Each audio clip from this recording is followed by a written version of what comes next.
برادرها 4 سالی که بی مادر پریشانم، جدا از روی مادر جانی خود پیوسته گریانم.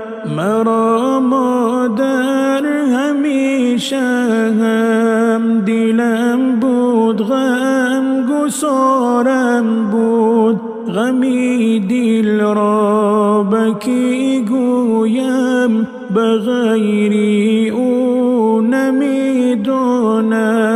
جوان رفت مادری زارم، جوانی های من را برد.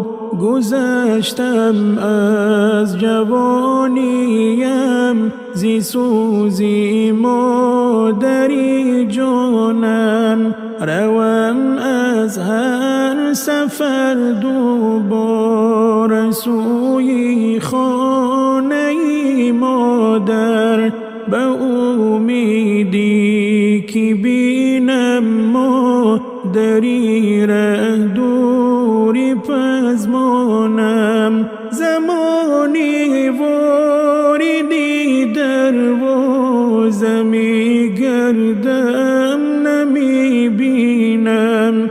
برای دودی ماتم است، دلی پر دردی سوزانم. زی چشمی مادری خود لحظه هرگز نباشم دور. خدای مهربان بخشد اگر دوباره امکانم. در این دنیا به ارمانی دلم درمان نمی بینم. به خاکی گور برم با خود، تمامی درد و ارمانم. غمی بی مادری مشکل، شبیه کندنی جان است. نه یک بار بلکه هر یک ساعتی از تن رود جانم. از این سختی و بدبختی که افتادم به جای غم، خدا دستی مرا برگیر و بین مسح آسانم.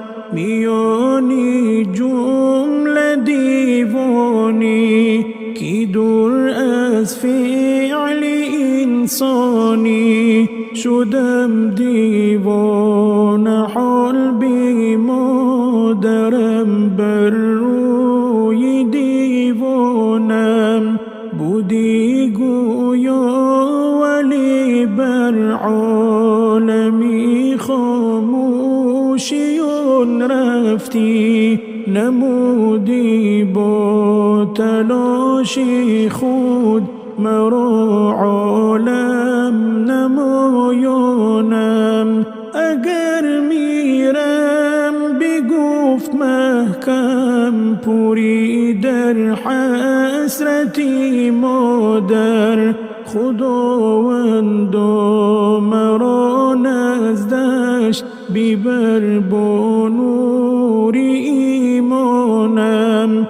کنید گوری مرا پهلوی او گیرم دمی آرام. سری بی دولتی خود را به پای مادرم مانم.